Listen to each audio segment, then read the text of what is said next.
잠깐 쉬었습니다. 네. 이제 물어뜯어 봅시다, 오랜만에. 네. 이렇게 우리가 수학에 대해서 얘기를 했는데, 네. 그 지난 시간부터 해가지고 이제 무한에 대한 얘기도 했고, 수체계에 대한 얘기도 했고, 함수, 극한에 대한 얘기를 좀 했습니다. 그런데 이런 거, 방금 독실 해준 이런 거, 그죠? 이거를 꼭 모든 사람이 다 배워야 되는 거야? 왜 메인, 수능이라는, 아니면 뭐 내신에서도 마찬가지인 거고, 이걸 왜 주요한 평가의 과목으로 넣습니까? 꼭 이렇게 해야 될 필요가 있는가? 에 대한 얘기를 한번 해보려고요. 다시 얘기를 정리해보면 수학이라는 학문이 정말 모든 사람들이 배워야 하는, 그리고 가장 중요한 대입이라는 평가 수단으로서의 어떤 과목으로 선정해야 될 필요가 있는 것인가에 대한 얘기를 좀 해보면, 한 명씩 물어볼까? 독실이는 어떻게 생각해?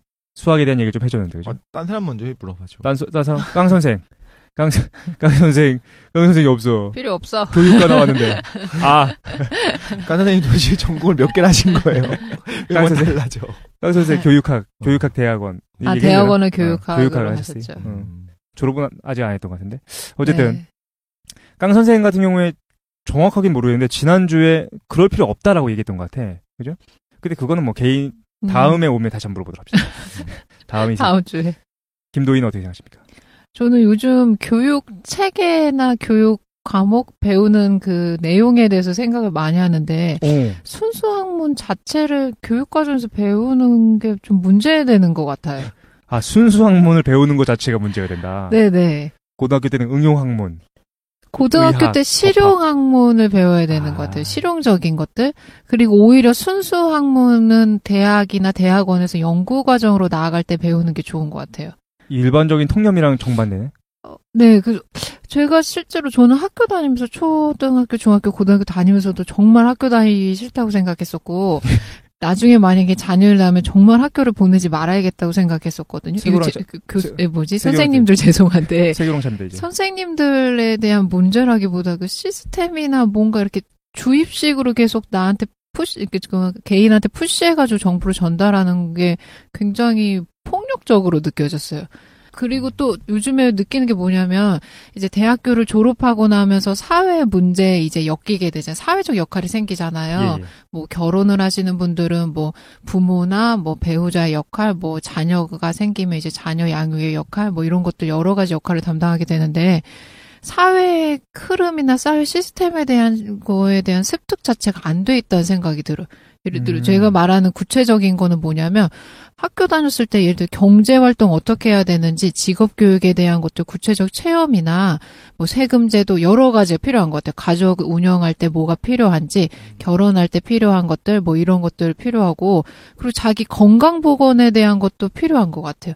그리고 지금은 뭐 아주 기초적인 심리적인 거, 뭐 명상이나 자기 정신적인 문제가 발생했을 때 자기가 이제 개인적으로 해결할 수 있는 그런 메커니즘 같은 것들을 가르쳐줘야 되는 것 같아요. 가르쳐준다고? 나 또 욕먹는. 가르쳐줘야 되는 것들. 네네. 체육해가지고 신체를 단련시키는 것처럼 마음을 단련시킬 수 있는 여러 가지 뭐 심리적인 것들 이론도 가르쳐주고 그거 처리할 수 있는 것들 방법 같은 것도 가르쳐주고 그러니까 경제나 뭐 심신에 대한 거나 뭐 사회 시스템에 관한 거 전반적인 구체적인 실용 학문을 가르쳐주고 순수 인문 쪽은 대학에서부터 전공하게끔 해야 되는 것 같아요. 그럴싸한데. 명상을 정식 교과로. 왜냐면 저 대학교 졸업하고 나서 너무 느낀 게 그거를 습득할 때 들어가는 비용이나 노력이 너무 큰 거예요. 당장 너무 실생활에 필요한 것들인데 모르고서 순수 학문만 배우고서 잘한 거예요. 저희가 잘할 때. 그렇지. 솔직히 수능을 치고서 수능에 대해서 고득점을 맞은 학생이라고 한다고 해도 사회의 실질적인 생활에 투입되면 거의 미숙한 상태랑 동일하잖아요. 김도인 얘기는 이거네요. 그러니까 지금 이게 개인 책임으로 남아 있어요. 그거를 습득하는 거는 그러니까 스펙 쌓거나 너희가 사회생활할 때 필요한 건 개인 책임이고 만약에 제가 뭐 대학교 졸업하고 창업을 했어요. 그러면 창업보다 실패한 건 개인의 온전한 능력 부족이고 미숙하니까 개인이 처벌받는 시스템인 것 같아요. 근데 이거를 학교 다녔을 때부터 경제적인 거 운영하는 거, 자산 운영하는 방법, 가족은 어떻게 이제 생활해야 되고, 가족 관계에서 발생하는 문제를 처리하는 것들, 그런 거를 하나하나씩 배우면서 어른으로서 성장하게끔 해줘야 된다고 생각이 들어요, 요즘. 그렇군요. 가족관계 같은 경우는 윤리 시간에 배우긴 하는 것 같아요. 근데 문제는 이게 비교과가 되고 맞아요. 평가의 수단이 되다 보니까 이게 중요 문장만 싹싹 밑줄 그어서 외우고 네. 그거보다는 좀 더 살아있는 교육이 되어야 된다라는 게 맞는 것 같고. 김도인 같은 경우에는 이제 그 순수 학문을 차라리 나중에 가르치고 대학에서 네네. 실용적인 거, 삶과 진짜 직결되어 있는 실용적인 것들을 평가의 수단으로 사용해야 된다는 거지. 초중고에서 그런 걸 가르쳐야 돼. 그러니까 평가가 개입되면 근데 저희 이제 한국 입시는 평가가 반드시 있고 그 순위 관계로 해서 대학에 진학하니까 그런데 초중고에 대해서 배우는 학문이 기본적으로 실용 학문이 돼야 되는 것 같아요. 실용 학문이 아니라 어떤 실용적인 것들. 네, 실용적인 것들. 그러니까 김도인이 만약에 그 교육부 장관이 된다면은 뭐 1교시는 뭐 명상. 결혼과 명상. 2교시는 경제와 명상. 3교시는 체육과 명상. 네. 4교시는 연애를 못 해봐서 문제가 명상. 될 수 있기 때문에 이제 가상연애도 한번 마니또 같은 거 해갖고 해보고. 그러게. 그리고 솔로의 문제점과 솔로를 극복하기 위한 방법 이런 거 가르치고 포카리를 타라. 솔로가 문제 있다고 지금 얘기하는 겁니까? 아닙니다. 저는 그 초중고 청소년들이 배울 수 있는 과정으로 심리학도 당연히 가르쳐 줘야 된다고 자신의 생각해요. 마음이나 감정 상태, 김도인이 많이 하는 얘기가 그거야. 네네. 개인의 감정 상태나 마음에 대해서 스스로를 돌이켜보고 다듬을 수 있는 그런 교육이 초등학교 때부터 있어야 된다라는 게 김도인. 네, 맞아요. 신체 단련시키는 체육이 반드시 필요한 것처럼. 네. 체육 필요한 거는 체육 싫었는데. 그 체육 교과목 때문에 문제인 것 같아요. 어떤 걸 테스트하니까 공돈지기 실력을 테스트한다던가 이래서 이제 문제되는데 단순히 신체 단련하는 걸로 위주로 짠다 그러면 체육 필수 학문인 것처럼. 개인적으로 김도인 생각은 반대하는데 너무 이상적이고 그리고 실제로 그럴 수 없는 것들인 것 같아가지고 그걸 차라리 난 반대인 것 같은데. 내 얘기부터 얘기할까? 독실해가지고. 나는 일단 지금의 교육 과정이 최선인 것 같다는 생각이 들어요. 그러니까 수학에 있어서도 사실 수학을 가르쳤어야 된다라는 수학 얘기를 좀 일단 나중에 할게. 난 수학은 이게 한국 상황에서의 아니면 이게 보편적으로 대부분의 나라가 이렇게 해야 된다고 보는 거예요?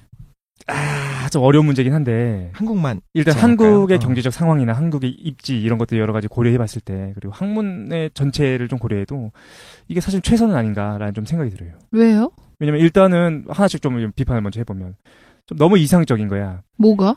그 개인의 삶에 대해서 가르친다거나 아니면 자신 마음을 돌이켜보는 거, 가족 관계에 대한 거 이런 것들은 당연히 알아야 되는 건데 학교 교육이 아니라 그건 자신의 삶 속에서 삶 자체가 너무 다양하지 않습니까? 너무 변수들이 너무 많은 거야. 그래서 자기의 삶을 살면서 스스로 극복하면서 배워야 되는 거지. 이걸 정규 교육으로 정형화시켜서 가르치는 순간부터 이건 말도 안 되는 내용들이 될 것 같다라는 생각이 들어. 그래서 가장 방과후로 가르쳐야 된다.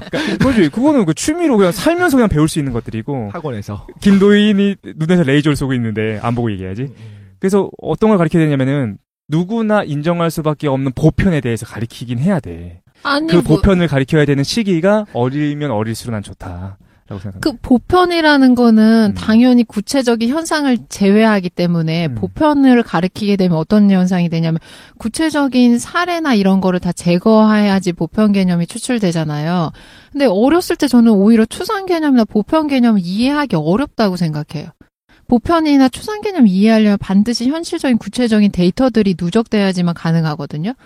그러니까 철학 교육도 어려서부터 예전에 조선시대 때 그러면 철학 교육을 시작할 때 어려서부터 추상적인 이기론의 개념을 가르치지 않거든요. 이거는 성인이 된 다음에 배우는 거고 어렸을 때는 그냥 생활 윤리를 가르쳐요. 그다음에 얘네들이 장성하면 정말 이제 모든 인간사를 아우를 수 있는 보편 개념으로 들어가게 되는 거죠. 근데 보편을 가르치지 않았을 경우에 어떤 문제가 발생하냐면은 이념을 가르치게 되는 거야. 예를 들어 지금 가족 관계에 대해서 가르치는 것이 중요하죠? 라고 우리가 얘기할 수 있는 이유는 뭐냐면은 우리 사회 모습이 바뀌기 시작하면서 과도기적 상태를 지나가지고 가족적인 것이 해체되면서 개인주의적으로 나아가고 있는 과도기인 거죠. 변화의 양상이 있잖아. 그러니까 시대적 상황을 고려했을 때 이게 중요하기 때문에 김도인은 이걸 가르쳐야 된다라고 얘기하는 거지. 이거를 모든 시대를 공통적으로 가르쳐야 되는 내용은 아닌 거예요. 우리가 만약에 보편이 아닌 것들에 대해서 삶과 관련된 걸 가르치기 시작하면 그건 이념 교육이 되기 시작하는 거야. 이게 중요하다라는 이념이 반영된 교육이라는 거지. 개인의 모든 삶이 보편적인 삶인 거죠. 근데 자기의 다양한 현 상황으로 드러날 뿐이고, 예를 들어 저는 어떤 게 문제되냐면 최 선생님 말하신 어떤 일정한 하나의 획일된 가족 형태가 이제 이게 이상적인 가족이야라고 가르치면 문제가 된다는 건데, 그런 것뿐만 아니라 학교에서 문제가 발생하는 걸 가르쳐줘야 되는 것 같아요. 예를 들어 엄마 아빠가 남성 여성으로 만나서 가족을 이기는 게 정상적인 가족이다라고 가르치는 건 저도 폭력적인 것 같아요. 근데 실제 실생활에서 보면 정상적인 가족 형태를 벗어난 것들이 있잖아요. 그러니까 정상적인 가족 형태를 벗어났다는 게 뭐냐면 문제가 발생하는 게 저희한테 문제가 되는 거죠. 예를 들어볼게. 그러면 그런 네. 엄마 아빠의 가정이 정상적이다라는 거 그 얘기하는 게 아니라 엄마나 엄마의 가정, 아빠나 아빠가 있는 가정 이런 것도 하나의 가족으로서 인정해야 된다라는 것을 어렸을 때부터 우리 가르친다고 해봅시다. 네. 이게 이념이라니까. 우리는 지금 사실 우리가 우리 같은 경우에는 사실 그런 걸 동성애에 대해서 인정해야 된다라는 어떤 사고관념을 공유하고 있기 때문에 사실 진보들이 사실 많이 그러잖아요. 근데 그거는 엘리트라고 말하는 이 이상한 그게 전부는 아니라니까. 한국 사회에서 정말로 과반수에 가까운 사람들은 그걸 가리키는 거에 대해서 반대하기 시작할걸? 그러니까 무슨 말이냐면은 우리가 삶과 관련된 그 어떤 것을 가리키기 시작해도 그건 다 이념화 교육이 되는 거야. 그렇기 때문에 아무도 얘기할 수 없는 거, 아무도 반론을 제시할 수 없는 완벽한 보편에 대해서 가리킬 필요가 있는 거고, 그것이 수학이다라는 거지. 그게 어떤 효용성을 주는데요? 효용성은 없지만. 이런 미친. 효용성이 근본이겠지. 그런데. 효용성은 없지만 조수미가 되기 위해선 수학을 알아야 된다. 음악도 어쨌든 수학 기반이 없지 않아 있는 거고. 없지 않아 있어. 그러니까. 근데 내가 얘기하는 건 그거예요. 피카소가 되기 위해선 수학을 알아야 된다. 미적분을 할 줄 알아야 된다. 일단 독실이 생각 한번 들어봅시다. 네네. 지금 좋아요. 재밌어. 독실이 네 생각은 어떠십니까? 내 얘기를 하면 여기서 끊기니까 그냥 계속 하세요. 아니, 그거 물어 뜯어보려고. 저는 좀 이렇게 깊이 있게 들어가진 않았고요. 네. 저는, 그러니까, 실용적인 것 중에서 이제 세금 처리 같은 건 좀 배웠으면 좋겠다는 생각을 했어요. 성인이 돼갖고 처음으로 이제 세금 문제를 이제 하려고 하다 보니까 홈택스를 들어가 보니까. 아니, 법과 사회라는 과목에서 아마 가르치는 걸로 알고 있는데, 세금이나 부동산에 대한. 이과는 몰라. 안 가르쳐줘요. 아니, 월세, 전세 이런 걸 가르치던데? 세금이 아니잖아. 그래? 지금 이제 학생들이 배운지 모르겠는데, 저희 때는 그냥. 안 가르쳤어. 네, 정치 제도 이런 거 가르쳐줘요. 지역세가 뭐고, 뭐 소득금액 증명이 뭐고, 뭐 종합소득세가 뭐고, 이런 것들을 잘 모르니까. 세금 씹는 거 지금 여전히 뭐를 착각하는 분들이 많냐면, 그러니까 뭐 연봉이 얼마 이상 8천인가 1억인가 이게 넘어가게 되면은 세율이 35%인가 이렇게 된다고 하면 1억 중에 3,500을 가져가는 줄 알고 계시는 분들이 있는 거예요. 그렇죠. 그게 사실 그게 아니라 소득 구간별로 되는 거잖아요. 뭐 전기 누진세도 마찬가지고 저는 이제 그런 현실적인 것들은 가르쳐야 된다고 보고 가르칠 걸. 근데 어쨌든 이과는 가르치긴 가르쳐도 이게 메인이 아니라는 게 문제다라는 거야. 그리고 그 외에는 전 이제 비교과에 대한 사실 제가 의도했던 거는 이제 음악 미술 같은 거와 수학이 본질적으로 뭐가 다르길래 주요 과목이라고 하는 국영수라고 하는 게 왜 이렇게 중요한가에 대해서 사실 의문을 던지고 싶었던 거였는데 두 분이 싸우는 걸 보니까 너무 재밌고 많은 청취자분들이 만족할 거라는 생각이 드네요. 근데 어제 네 생각 어떠십니까? 저는 그냥 관찰하는 입장이기 때문에 이 비판을 피해가려고 진짜로 꼭 필요한 부분이 있는가 하면 좀 이건 과하다 싶은 생각이 들 때도 있어요. 수학으로 집중해 봅시다. 수학이 어떤 대입이라는 가장 중요한 교육 전체를 두르는 게 아니라 수학만 어떻게 생각해요? 저는 언어가 제일 중요한 것 같고요. 영어? 영어 말고 언어. 국어? 언어를 해석하는 능력이 저는 개인적으로는 한국 사회에서 굉장히 떨어져 있다고 생각해요. 읽고도 이게 무슨 의미인지 파악하지 못하는 비율이 굉장히 높다고 알고 있거든요. 사실 조사 결과도 있었어요. OECD 국가 중에서 설명서를 준 다음에 설명서를 해독하는 능력이 한국이 제일 떨어진다. 다 읽는데 무슨 의미인지 파악을 못하는. 내가 그런데 요즘 난독증에 시달리고 있는데. 저도 좀 그런 부분도 있고. 그러니까 그거에 대해서 제일 많이 가르쳐야 되는 건 언어인 것 같고. 사실 어렸을 때 교육을 시키는 방법도 당연히 이제 언어가 되는 거라고 생각을 하고 영어는 사실 왜 배우는지 잘 모르겠고 솔직히 현실적인 이유인 것 같아요. 영어를 배우는 거는. 그렇죠. 역사 같은 경우에는 가르쳐야 된다고 보는데 수학은 수학은 저는 진짜 이렇게 생각해요. 실용적인 수학이 있어요. 말씀하신 네. 것처럼 세금 계산을 하는 방법이라든가, 그 은행 이자에서 복리와 복리 아니면 뭐야? 딴 건 뭐죠? 단리. 단리인가? 그게 뭔지는 알아야겠지. 그 보험 같은 거를 설명을 듣고서 이해하려면 기본적으로 알아야 되는 수학들은 있어요. 유니버셜 변액보험이 무엇인지. 거기까지는 누구나 알아야 된다고 보고요, 사실. 그 외의 것들에 대해서는 그걸 못한다고 대학을 못 가는 게 좀 저는 안타까운 것 같아요. 이게 제도가 될 수밖에 없는 것 같은데. 대학을 보내기 위해서 수학을 사실은 못해도 사실은 대학교에 와서 사실 다른 것들을 배울 수 있는데 수학을 못한다는 이유로 대학 자체를 못 가게 하는 게 문제다. 그렇죠. 그러니까 문학도도 문학을 너무 좋아해. 시를 쓰고 싶은 시인도 수학이라고 하는 이 체계를 배움으로써 사고가 확장되어 가는 것이 어떤 건지를 알 수 있기 때문에 저는 가르치는 거를 반대하진 않아요. 근데 이게 주요 평가 수단이 되고 요걸 못하면 절대로 대학을 갈 수 없는 주요 과목의 위치를 차지하는 거에 대해서 조금 의문이에요. 근데 확실한 건 국가 경쟁력에 있어서 수학을 잘하는 사람들이 많으면 정말 수학의 본질을 안다고 할 때 얘기입니다. 우리나라는 지금 언어를 이해를 잘 못한다고 저는 생각하기 때문에 계산만 할 줄 알지 실제로 수학을 이해한 건 아니다. 그렇죠. 근데 그 이해하는 능력이 많은 국민들이 국가 경쟁력에 굉장히 큰 기여를 할 거라고 생각은 해요. 근데 국가 경쟁력을 위해서라면 주입을 시키는 게 맞다고는 보는데 한편으로는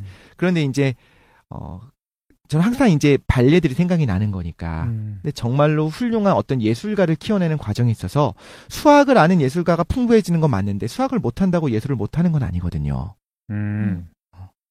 그래서 모든 학생들을 수학으로 평가하는 것 자체는 조금 문제가 될 수 있다. 그러니까 주요 교과에 수학이 항상 들어가 있고 사실 문과나 이과나 제일 많은 학생들이 제일 많은 시간을 투자하는 게 결국 수학 아닙니까? 그리고 문과 학생들도 수학을 제일 많이 하잖아요. 문과와 이과를 고등학교 1학년 학생들이 구분하는 기준이 뭐냐면은 수학을 할 수 있는가 없는가. 맞아요. 그렇게 가요. 내가 수학을 못하면 문과라고 생각하는 거야. 그게 사실은 이제 문제가 되는 건데. 간혹 아닌 사람들도 있는데 아는 사람들이 되게 간혹인 거죠, 사실은. 간혹은 어떤 사람이에요? 내가 수학을 못하는데 이과에 가고 이런 거? 사회를 좋아하고 그쪽이 좋아서 갔는데 알고 보니 수학과 과학을 더 좋아했어. 더 잘했어. 이런 사람들이 있어요. 그러니까, 그렇죠. 더 잘하는데도 불구하고 다른 게 좋아서 딴 데로 가는 사람들이 있죠. 나 그랬죠. 나. 제가. 은근히 요즘 장난 아니야. 요즘에 들이대고 있어. 어쨌든 독실이 같은 경우에는 그래도 어쨌든 동의하는 거네. 수학이라는 것이 어떤 대학이라는 입학을 평가하는 기준으로서 메인 학문으로 사용되는 거는 좀 불합리한 면이 있다. 불합리한 것 같다는 생각이 그 대신에 있어요. 그러면은 근데 그게 이제 순기능이 있다는 거죠. 국가 경쟁력엔 분명히 도움이 된다는 거죠. 싫어요. 싫은데 억지로라도 가르쳤을 때 뭐 이 중에서 이제 인문학에서는 경영이나 경제 쪽으로 가는 사람은 반드시 알아야 되는데 그게 아닌 지금 예를 들었었던 영문학이나 문학도나 뭐 이런 분들은 사실 필요가 없을 수 있거든요. 살아가는데. 근데 그분들한테조차 강제하는 것 자체가 만약에 이건 교육 제도에 대한 비판인데 수학 학문에 대한 비판이 아니라 교육 제도 자체가 이제 수학의 정말로 어떤 본질적인 거 차원을 확장하고 논리적인 구조를 설명하는 그쪽으로 제대로 가르친다면 훨씬 더 경쟁력 자체가 있다고는 봐요.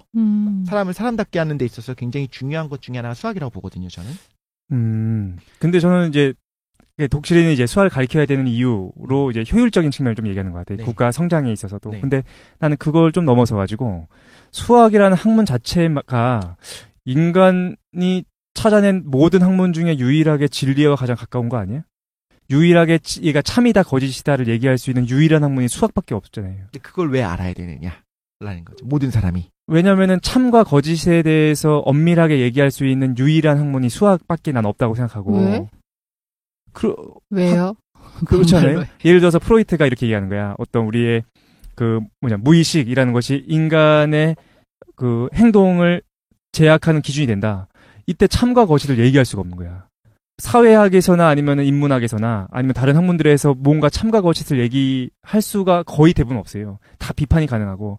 근데 유일하게 수학만이 참과 거짓이 명료한 학문인 거야. 보편으로서 배운다는 거예요. 그렇지. 세계의 그래서 보편. 그렇지. 그래서 우리가 만약에 학문이라는 것 자체가 진리를 탐구하는 데 방향성이 맞춰져 있고 진리라는 것이 어쩔 수 없이 참과 거짓에 대해서 판단을 필요로 한다면 수학적인 언어를 다루고 수학적으로 사고할 수 있는 능력이 기본적으로 요구되는 것 같아. 대학은 우리가 지금 잘못 생각하고 있어서 지금 이제 기업에 취업하기 위한 실용적인 학원의 형태를 띠고 있긴 하지만 대학의 본질 자체가 진리 탐구에 있다고 한다면 참과 거짓을 마련해 줄 수 있는 수학을 당연히 배워야 되지. 그럼 논리학 정도로만 끝내면 안 되나요? 지금 얘기한 건 한수의 극한의 정의를 맞아요. 알아야 되나요? 테크닉적인 것만 익히면 되잖아요. 참 거짓을 습득하는 방법을 익히고 싶으면 예를 들어 수학적인 거 지금 설명해 주신 거 무한에 대한 개념을 정확하게 이해해서 제가 네. 그다음에 참 거짓을 판단할 줄 알아요. 그런다고 해서 그럼 그 사람만 진리를 알 수 있는 거예요? 그런 건 아니겠지만. 근데 그러니까 일반적인 측면에서 봤을 때 나는 그러니까 이렇게 생각하는 거야. 수학만큼 그나마 진리에 가장 가까운 언어가 있는가? 우리가 진리의 문제를 참과 거짓을 판단할 수 있는 것이라고 가정했을 때라는 거지. 이 과거에는 이제 지능을 이야기할 때 수학을 잘하는 거를 IQ가 높은 것 중에 하나가 수학이었거든요. 항상 수리적인 거. 근데 요즘 이제 다중지능을 이야기하기 시작하면서 수리적인 그 지능이 좀 떨어지더라도 다른 거에서 굉장히 극대화된 지능이 있는 사람들이 있고 그런 재능을 보이는 사람들이 실질적으로 사회에서 굉장히 두각을 나타내기도 하잖아요. 그다음에 과거에 수학이라고 하는 걸로 얘가 우수하다 우수하지 않다를 판가름하던 시절의 어떤 그 평가 기준이 남아 있어서 그러니까 이공계에서의 수학은 너무 중요해요. 그건 당연한데 보편적인 학생조차도 전혀 이공계와 상관없는 학생들조차도 수학을 가지고 일단 평가를 하려는 습관이 남은 게 아닌가 싶은 생각은 사실 들고요. 근데 그게 이제 잘못됐다 잘됐다를 이야기하기보다는 전 실용적인 의미에서 그게 도움이 된다라고 생각을 하는 입장인 거죠. 저는 개인적으로는. 근데 저는 그 커뮤니케이션의 문제에 있어서 수학이 되게 도움이 되는 것 같기는 해요. 한편으로는 지금 엄밀하게 정의했었던 것들을 들어본 사람들 중에 중간에 이런 생각을 하다가 이 정도면 됐지 뭐 거기까지 해야 되냐라고 생각하는 사람도 있었을 거 아닙니까? 그런데 수학자들은 그 안에서 계속 파고들면서 코시를 넘어서서 이제 또 완성되는 다른 한 사람이 있었는데 이름을 까먹었어. 나 잘 몰라.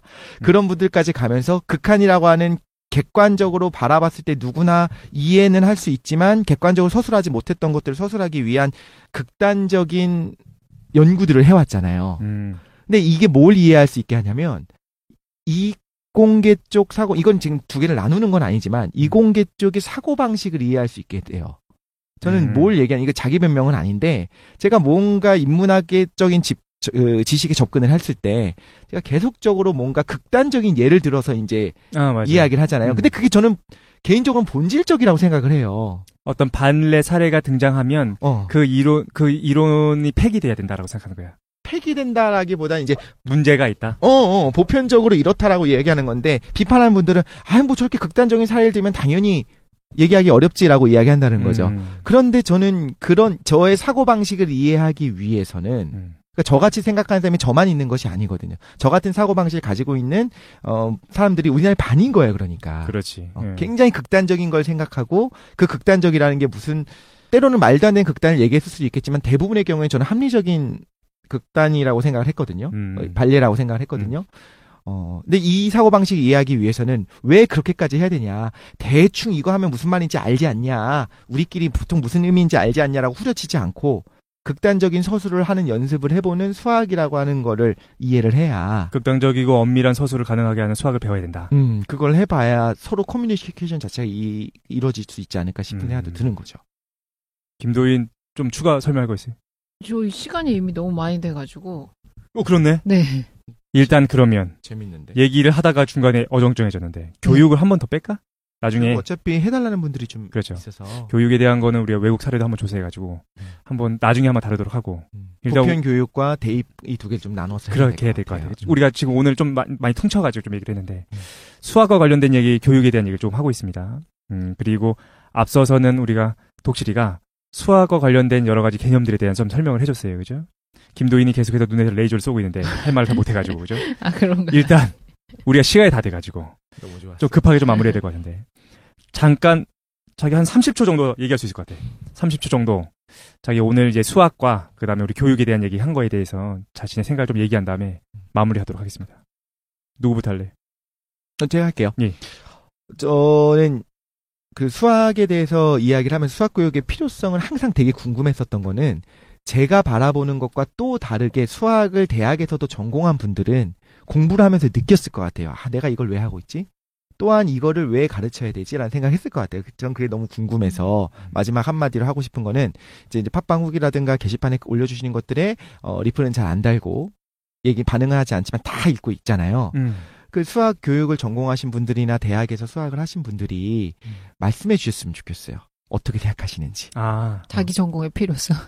그리고 그걸 고등학생들한테 강제로 가르치는 것이 과연 옳다고 생각하시는지 아닌지 난 너무 궁금해. 근데 여기서 오해하면 안 되는 건 우리가 수학을 뭐 없애자 뭐 그렇게 당연히 필요한데 아무도 그렇게 생각하지 않는데 왜 혼자 자기 변명하고 있지? 그러니까 수학이 필요한 거는 누구나 인정하는데 그럼요. 이제 문제가 되는 건 이제 수학을 모든 사람이 배워야 되는 것이 필요한가? 지금 현행 교육과정 수준으로 그리고 지금 문과조차도 미적분을 포함한 이런 그냥 엄밀한 정의에서 끝나는 것이 아니라 실용적인 것들을 많이 배운 실용적인 거 심화된 것들을 심화된 것들을 배우는데 그게 필요한다면 왜 그러한지에 대해서 이제 전공하신 분들이 바라보는 관점은 또 다르거든요.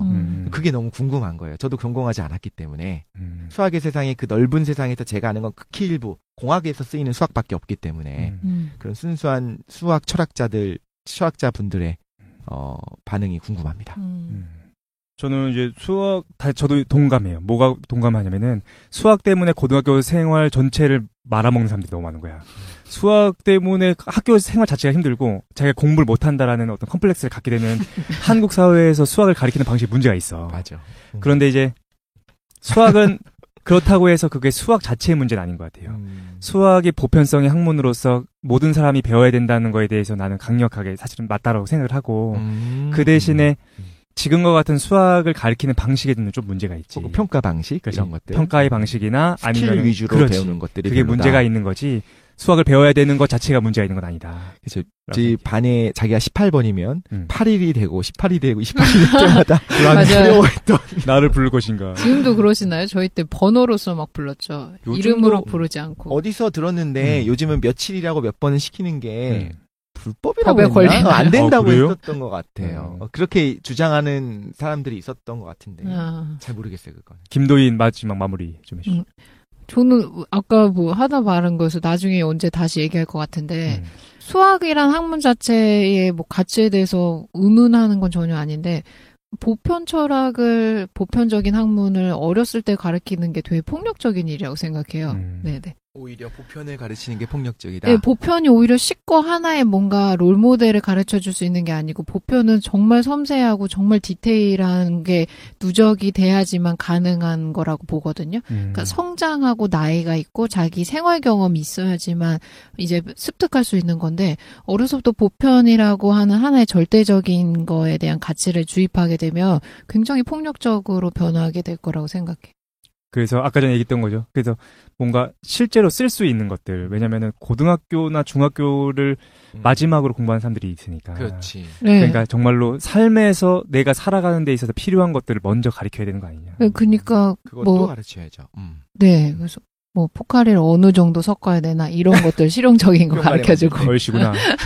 그렇군요. 근데 세상에 정말 전혀 다른 두 종류의 사람들이 있어요. 사고 방식이. 순수한 학문을 배우기 시작할 때 꼭 수학이 아니더라도 네, 맞아요. 그 보편 철학을 배운다든가 순수 수학을 배운다든가 순수 과학을 배울 때 거기에 너무 푹 빠져가지고 너무 맞아요. 기쁨과 희열을 느끼는 사람이 있는가 하면 항상 질문이 이게 나오는 사람. 그래서 이게 나랑 무슨 상관이지? 그래서 이게 세상과 무슨 상관이냐를 항상 실용적인 걸 찾는 사람들이 있어요. 맞아요. 그럼 이 두 사람들을 어우러지게 할 수 있는 교육이 필요한 걸 같기는 해요. 훈훈하게 잘 마무리해줬네. 네. 어쨌든 교육 문제는 나중에 한번 더 얘기해 보도록 하고 우리가 네. 그 긴 기간 동안 과학과 수학에 대해서 얘기를 하지 않았습니까?